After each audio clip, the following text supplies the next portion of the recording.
आदिशक्ति महेश्वरी योग के योग संभूते महालक्ष्मी नमोस्तुते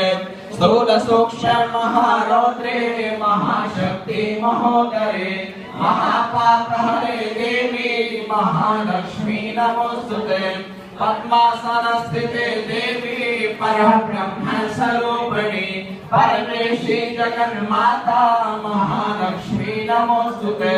श्वेतांबरधरे देवी नानालंकार भूषिते जगस्थिते जगन्माता महालक्ष्मी नमोस्तुते महालक्ष्मीष्टकस्तोत्रम् यः पठेत् भक्तिमान् नरः सर्वसिद्धिमवाप्नोति राज्यं प्राप्नोति सर्वदा एककालं पठे नित्यं महापापविनाशनं त्रिकालं या पठे नित्यं धनधान्यसमन्वितः त्रिकालं या पठे नित्यं महाशत्रुविनाशनं महालक्ष्मीर्भवे नित्यं प्रसन्ना वरदा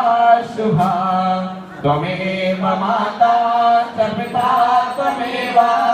त्वमेव बन्धुश्च सखा त्वमेव विद्या द्रविणं त्वमेव सर्वं मम देव देवा कायेन वाचा मनसेन्द्रियैर्वा बुद्ध्यात्मना वा प्रकृते स्वभावात् करोमि सकलं परस्मै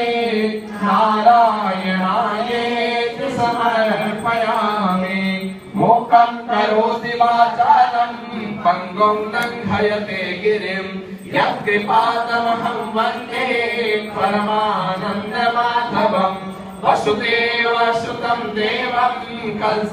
कंसचाणूरमर्दनं देवकी परमानन्दं कृष्णं वन्दे जगद्गुरुं करारविन्देन पदारविन्दं मुखारविन्दे विनिवेशयन्तं पटासपटासपुटे शयानं बालं मुकुन्दं मनसा स्मरामि श्रीकृष्ण गोविन्द हरे मुरारे हे नाथ नारायण